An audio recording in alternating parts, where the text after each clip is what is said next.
दिनै नोंथांनि माखासे जिखिनि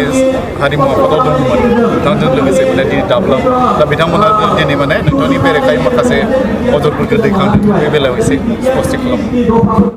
आं बिनि सायाव बुंनो गोसो गैयामोन दा अब्लाबो सोंबाय नालाय बुंनोसै आरो आंथ' गिबियावनो हायनामुलिनि दाब्लाखौ सिनायो बिपिएफआव सोर दाब्ला दं आं बेखौ सिनायो नाम्बार 1 खोथा जायखिजाया बयहाबो मोनसे बिबेक दङ आर्टिस्ट जानायनि सिगांनो बयबो साफा साफा मानसि आरो बयबो माने गावबागाव मोनसे डिसिसनखौ लागोन रावबो आर्टिस्ट हिसाबै बे डिसिसनखौ लाया दिनैनि दिनाव आङो इउपिपिनि सासे नेहाथारि जे आङो बेखौ आर्टिस्ट हिसाबै डिसिसन लायाखै आं हिसाबैसो डिसिसन लादों दा बेखायनो आं नैबेखौ बुंनो लुबैदों जे नोंनि आर्टिस्ट लोगो अमुक थामुक आं बे खोथाखौ बुङाबालासिनो नैबे खोथाखौसो सानो बेखायनो नोंथांमोनखौबो आङो बेखौ सोंजानो बायो आरोखि मानोना आर्टिस्ट जानायनि सिगांनो जों साफा साफा मानसि बयहाबो गावबागाव सिन्था धारा दङ बे सिन्था धारा आरो बे डिसिसनखौ रावबो आर्टिस्ट हिसाबै लायाखै गाव हिसाबै सासे मानसि हिसाबै गावनि बिबेकजों बेफोर डिसिसनखौ लादों सोर मा बुंदों मा बुङाखै आंहा बेखौ बुंनो गोनां खोथा अब्लाबो दिनै रायजोफोरा मिथियो माने सासे दाब्ला होननानै बुंबा प्रबिन गयारि होननानै बुंबा माने सासे आर्टिस्ट हिसाबैसो सिनाय खिन्थु बे समाव खिन्थु बिपिएफ होननानै सिनायाखैमोनबा दिनै नोंथांखौ जेरैबायदि इउपिपिएल होननानै सिनायदों बेबायदि सिनाय दिनैनि दिनावहाय परिबर्तना निश्चित जादों बे सोलायनाया दिनैनि दिनाव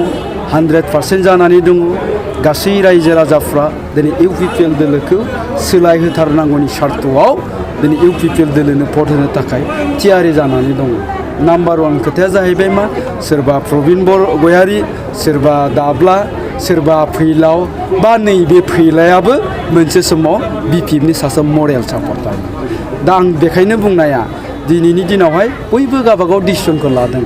आंबो दिनै आंनि डिसिसनखौ लादों खिन्थु आंनि साननायाव आं सानदों आं राइट डिसिसनखौ लादों मानोना दिनैनि दिनाव जिहेतु परिबर्तना फैगासिगोन चेन्जआ फैगासिगोन सोलायनाया फैगासिगोन आरो गासै रायजो राजायानो जुदि बेखौ लुबैदोंब्ला सोलायनायाव आंबो सासे भागिदारि जानो होननानै कन्ट्रिबिउसन जानो होननानैसो आं दिनै इउपिपिएल जाना खामानि मावबाय दङ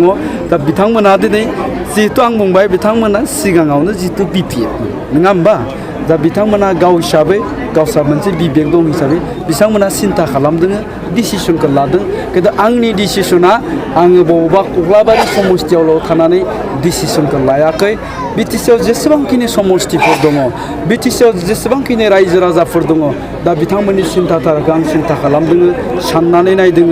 मा सानमारदों जे क'क्राझाराव थानाय समस्थिफ्रा दिनै मा अबस्थायाव दङ मा हालोदाव दङ बेफोर गासै बुस्थुखौनो दिनै सारि जाले नायदों आरो सारि जाले नायनायनि उनावहाय नुनो मोनबाय जे दिनै इउपिपिएलआनो सरकार दानो थांबाय दं आरो बे हिसाबैनो आङो इउपिपिएलखौ मदद खालामदों इउपिपिएल जानानै खामानि मावदों दा बिथांमोना कक्लाबारियाव थानानै बाब्राबबाय थानानै मा डिसिसन लादों बिथांमोननि थांखि आरोखि अब्लाबो दिनै हाग्रामा महिलारिया बुंदों नाथाय बिथाङाथ' 37 सिटआवसो गेलेदों नाथाय 40 सिटआवनो देरहागोन होनना बुंदों बेयो बोरै सम्भब जायखिजाया दिनैनि दिनाव बयबो गावबागाव पार्टिखौ क्लेम खालामनानै लागोन खिन्थु खोथाया जाहैबाय मा जे बिपिएफआ दिनैनि दिनाव 37 सिटआव केन्डिडेट होदों खिन्थु बिथां हाग्रामा महिलारि सारा बिथाङा बुंदों 40तानि 40तायावनो देरहागोन मालाबा ओरैजाय जायो पराजय निश्चित जेनखागोना जुदि निश्चित जाथारबायब्ला आरो बेखौ नुखाथारबायब्ला बेखौ मिन्थिखाथारबायब्ला थारमाने मालाबा जोंनि खर'आ बारा खामानि होआ बिनिफ्राय माने बुंफ्लाङो आरोखि आं सानदों हाग्रामा महिलारि सार बिथाङाबो दिनै बेफोरबायदि माबायावनो थासारियावनो भुगिनानै दङ निश्चय बिथाङा बेखौ मालाबा मिडियानि सिगाङाव फैबा जाहाथे सुद्रायनानै लायो सासे बिटिसिनि बारग' चिफ हिसाबै आं बेखौसो खावलायगोन आरो सोरखार दायोब्ला हारिमु बिथिङाव मा खामानि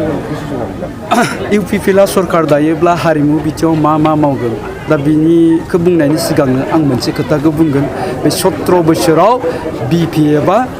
सिनेमा एन्ड कालचार डिपार्टमेन्टखौ सालायनानै कुनु सिनेमानि कुनु कालचारनि डेभेलपमेन्ट जानांगौनि मोनसेबो पलिसि लायाखै मोनसेबो खामानि मावाखै खिन्थु दिनै नोंथांमोननि सिगाङाव आं मोनसे खोथाखौ बुंनो जे 2015निफ्राय माने लास्ट 5 इयार्सनि थाखाय जोङो जोंनि हारिमुनि मानसिफ्रा मोनसे RTI होदों बे RTI के 100% माने डिटेल्स माबाखौ रिपर्टखौ जों दासिम मोनथ'वाखै खिन्थु जिखिनि मोनदों जिखिनि नुबाय जे बेवहाय नुदों जे सोरबा फिया गावनि हिन्जावनि नामाव बे 5 बोसोरनि गेजेराव खेबथाम खेबब्रै सिनेमा बानायनि नामाव फैसा दिहुनबाय बिनिफ्राय जायफोरा माने खुनु सिनेमा बानायफेरा जायफोरखौ जों रावखौबो सिनाया दानि बिथांमोनाबो सिनेमा बानायनायनि नामाव फैसा दिहुनदों दा बिथांमोना माखासे माने जालि सार्टिफिकेट रेजिस्ट्रेशन सार्टिफिकेट लानानै बिथांमोना माने माबा खालामदों आरो सिनेमानि नामावहाय फैसा दिहुनदों कालचारनि नामाव फैसा दिहुनदों बे जोंनि थाखाय जोबोद दुखुनांथाव आरो हारिमुनि मानसिफोरनि थाखाय जोबोद लासिंसिं आरो नैबेसिमबाव जोंनि नुनायाव दानि हारिमु मानसिनि मानसिफोरा बै IVS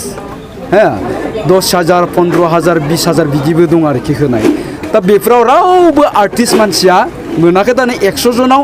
माने साथामा मोननो हादों